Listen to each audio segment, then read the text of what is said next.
حج مبارک بہت ساری یادوں کا ایک مجموعہ ہے اور امت کو یہ یادیں ٹرانسفر کرتے رہنا چاہیے، منتقل کرتے رہنا چاہیے۔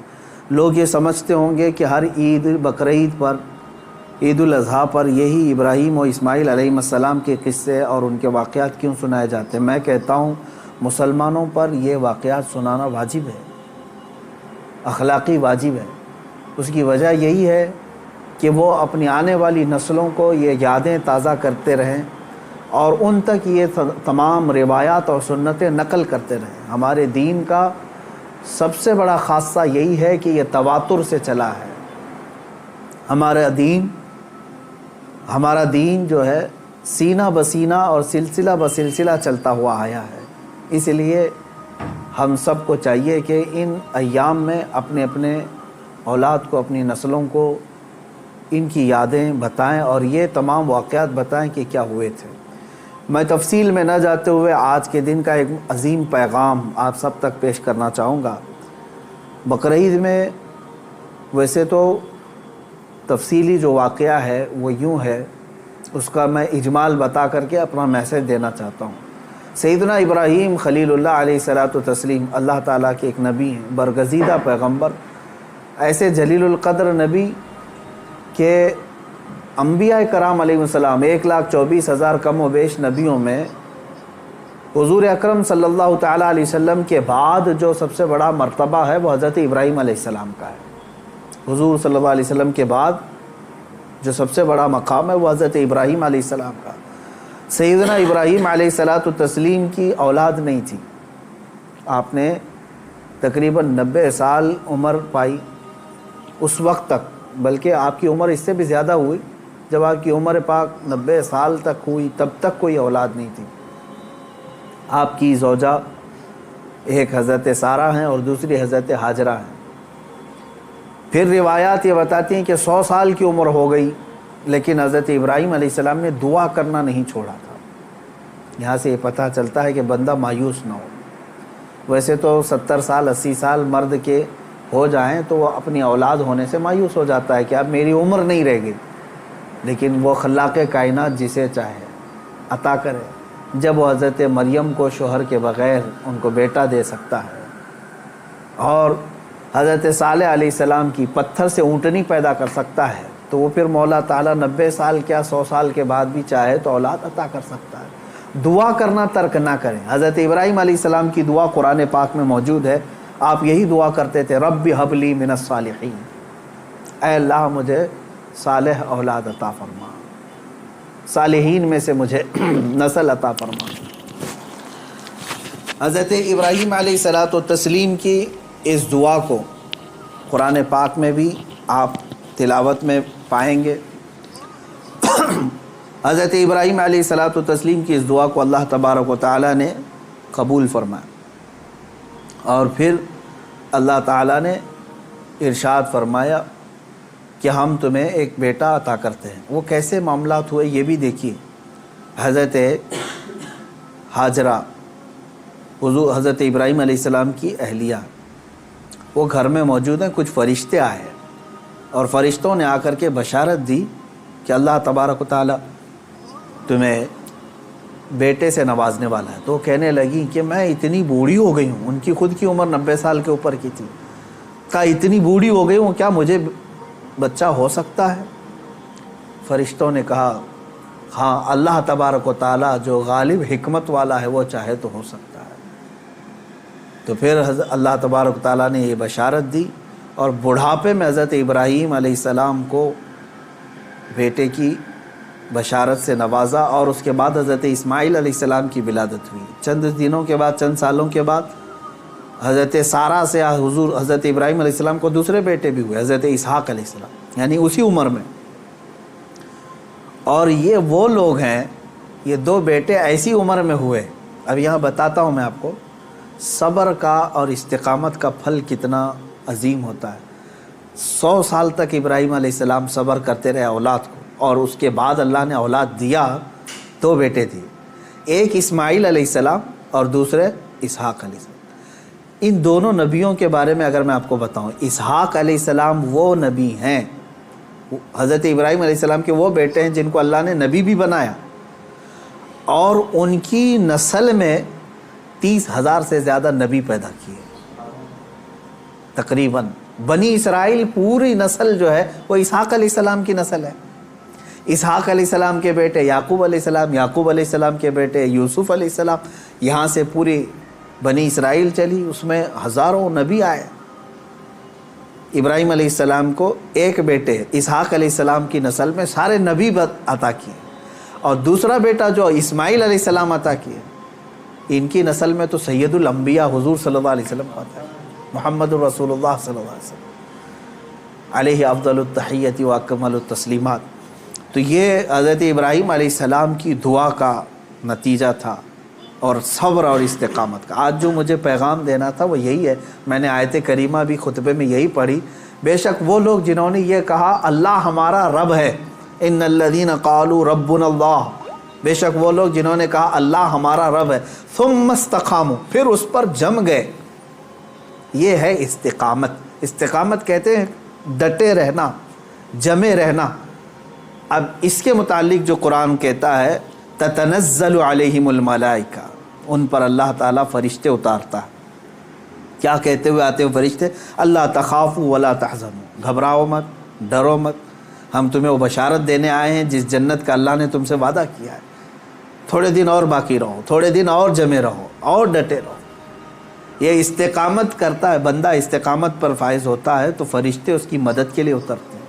ہاں اتنا ہے کہ ہلا دیے جائیں گے، تمہاری خواہشات کے خلاف معاملات آئیں گے، تمہارے نفس کے خلاف معاملات آئیں گے، اسی پر جمے رہنے کا نام استقامت ہے۔ اور استقامت کا معنی اتنا عظیم ہے کہ صوفیہ اکرام نے کیا فرمایا معلوم ہے؟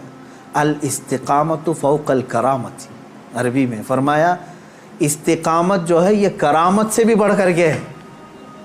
لوگ کہتے ہیں نا کرامت، کرامت کا مطلب اکثر لوگوں نے ہی سمجھا کہ وہ انہونی چیز دکھانا، یعنی جو ایسی چیز جو کو دیکھ ہی نہیں پائے، ہوا میں کوئی اڑ کے دکھا رہا ہے، پانی پہ کوئی چل کے دکھا رہا ہے، تو اس کو بہت سارے لوگ کیا سمجھتے ہیں؟ یہی کرامت ہے، محیر العقول چیزیں، یعنی جو عقل کو عاجز کر دیں۔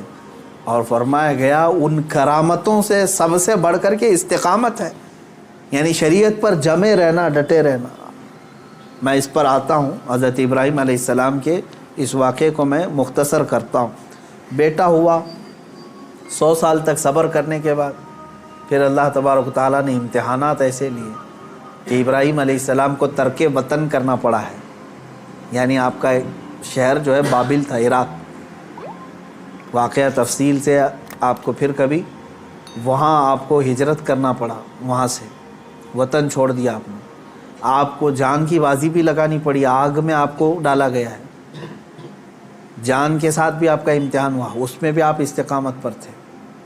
جب آپ کو نمرود آگ میں پھینک رہا تھا، جبرائیل علیہ السلام آئے اس وقت اور پوچھنے لگے الک حاجت یا خلیل اللہ، اے اللہ کے خلیل کوئی حاجت ہو تو بتائیں۔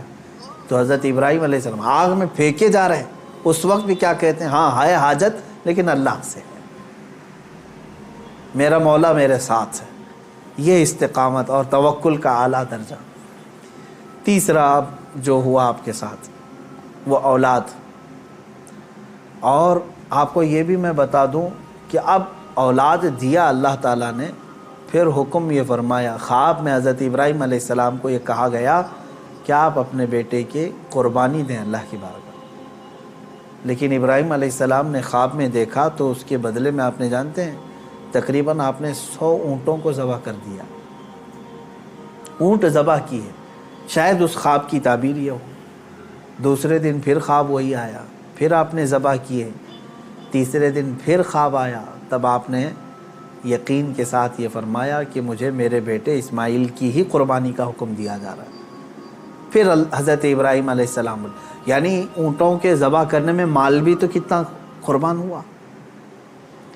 تو اب میں جو بتانا چاہ رہا ہوں اب وہ آخری بات سنیں۔ اسماعیل علیہ السلام کو بلایا اپنے قریب، جب ابھی حضرت اسماعیل علیہ السلام کی عمر پاک شباب کو نہیں پہنچی تھی، جوانی کے قریب آ رہی تھی، بلا کر کے کہنے لگے کہ انی ارا فی المنام انی اذبحک، اے اسماعیل میں نے خواب میں دیکھا ہے اور اللہ کا حکم یہ پایا ہے کہ میں تمہیں ذبح کر رہا ہوں، تم کیا کہتے ہو؟ حضرت اسماعیل علیہ السلام نے کیا کہا؟ یا ابت افعل ما تؤمر ستجدنی انشاء اللہ من الصابرین، اے میرے والد گرامی آپ کو جس بات کا حکم دیا گیا ہے وہ کر جائیے آپ، انشاءاللہ آپ مجھے صبر کرنے والا پائیں گے۔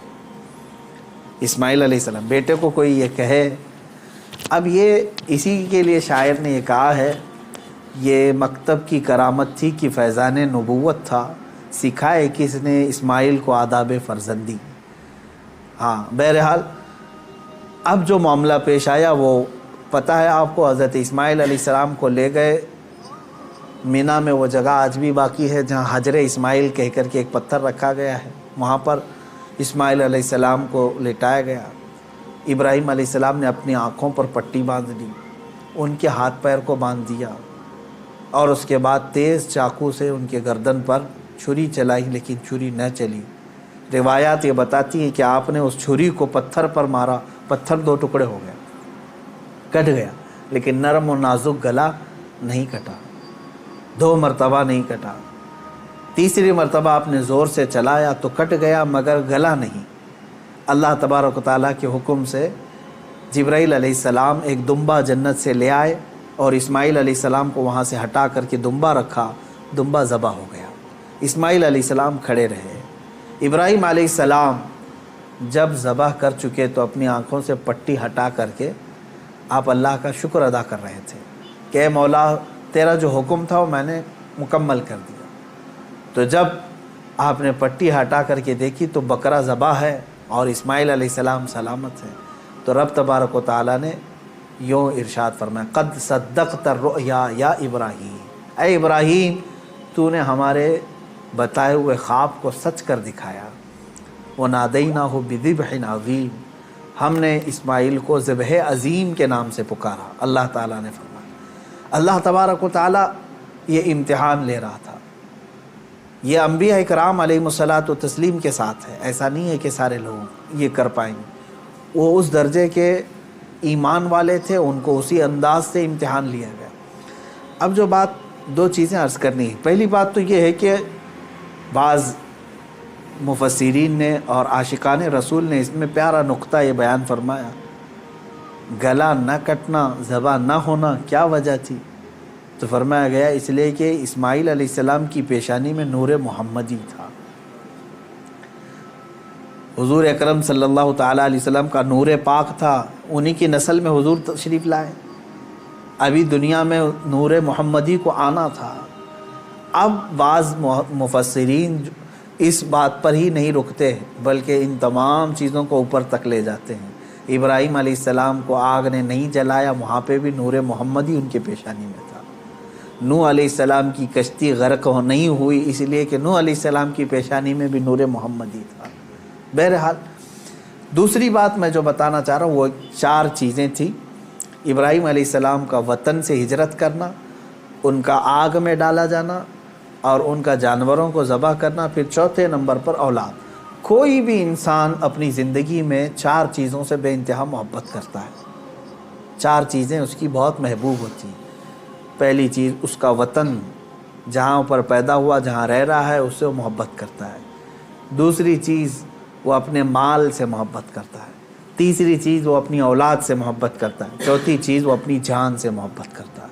اور امتحان انہی چیزوں سے ہوتا ہے جس سے محبت کیا جاتا ہے، ایسی دوسری چیزوں سے نہیں امتحان لیا جاتا۔ آپ کو جو چیز ناپسند ہے میں کہوں وہ دے دو، وہ فوراً اٹھا کے دے دیں گے، جیسے گھر میں رکھا ہوا کچرا اٹھا کر کے فقیروں کو دے دیتے ہیں۔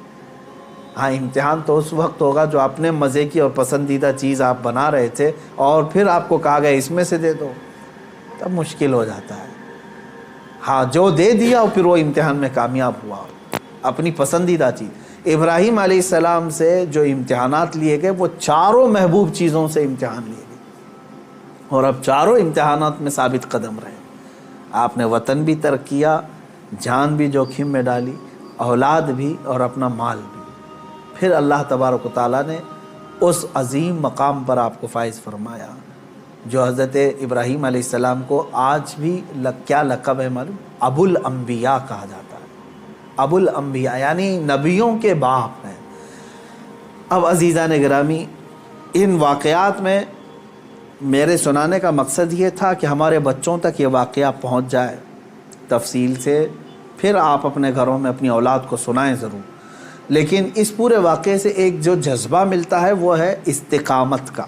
یہی میرا میسیج ہے آج کا، یہی میں پیغام دینا چاہتا ہوں۔ آج کے دن میں اتنا ہی کہوں گا کہ آج جانور ذبح کر کے گوشت کھا لینا اور اپنے آپ کو خوشیوں میں گوشت کے الگ الگ ڈشیں بنا کر کے عید میں مشغول کر لینا، یہ عید کا مقصد نہیں ہے۔ عید کا اصل مقصد ہے اللہ کو راضی کرنا۔ وہ اگر راضی ہو گیا تو ہر دن تمہارا عید کا ہے، اور اگر وہ تمہارے اعمال سے ناراض ہے، چاہے 1000 بقرعید آئیں، 1000 عید الفطر آئیں، تمہارے لیے کون سی عید ہے؟ رب تعالیٰ اگر تم سے ناراض ہے، کون سی عید ہے؟ عید در حقیقت مولا کو منانا ہے، اس کو راضی کرنا ہے۔ قربانیاں گوشت کھانے کے لیے نہیں۔ ایک مسئلہ بھی جاتے جاتے بتا دوں، اگر کسی نے گوشت کھانے یا صرف گوشت کی نیت کر کے قربانی کی کہ آپ گوشت ملنے والا ہے، فلاں فلاں ڈش بننے والی ہے گھر میں، تو کہا گیا کہ اس کی قربانی ہی نہیں ہے، قربانی ہوگی ہی نہیں۔ جس نے گوشت ملے گا اس کو میں بیچوں گا، اتنا کماؤں گا، جس نے بھی یہ نیت کی اس کی قربانی ہوگی ہی نہیں، ہوگی ہی نہیں۔ فرمایا گیا تقرب اللہ کی نیت ہونی چاہیے، میں قربانی کر رہا ہوں صرف اللہ کی رضا کے لیے، نیت یہ ہو، اور پھر گوشت کھانے میں مل گیا تو یہ اللہ کا انعام ہے۔ گوشت تو کھانا ہی ہے، ملتا ہی ہے آپ کو، لیکن نیت پہلے گوشت کھانے کی نہیں ہے، اللہ کو راضی کرنے کی ہے۔ رب تبارک و تعالی راضی ہو جائے۔ میرے عزیزو، آج کے دن اللہ تبارک و تعالیٰ کی بارگاہ میں خصوصی التجا کریں، دعا کریں، مولا کریم عید الاضحیٰ کی برکت سے یہ لاکھوں جو قربانیاں ہیں ان کو قبول فرمائے، اور ان قربانیوں کی برکت سے مولا تعالیٰ ہم سب پر مسجدیں، عیدگاہیں اور ہماری عبادت گاہیں کشادہ فرمائے۔ حرم پاک اور حرم رسول کو مولا تعالیٰ ہم گنہگاروں کے لیے پھر سے کشادہ فرمائے۔ بیت المقدس کو مولا تعالیٰ ظالموں کے چنگل سے آزاد فرمائے، اور تمام عالم اسلام کے مسلمانوں پر رحم و کرم فرمائے۔ خصوصیت کے ساتھ رب ذوالجلال تیری بارگاہ میں دعا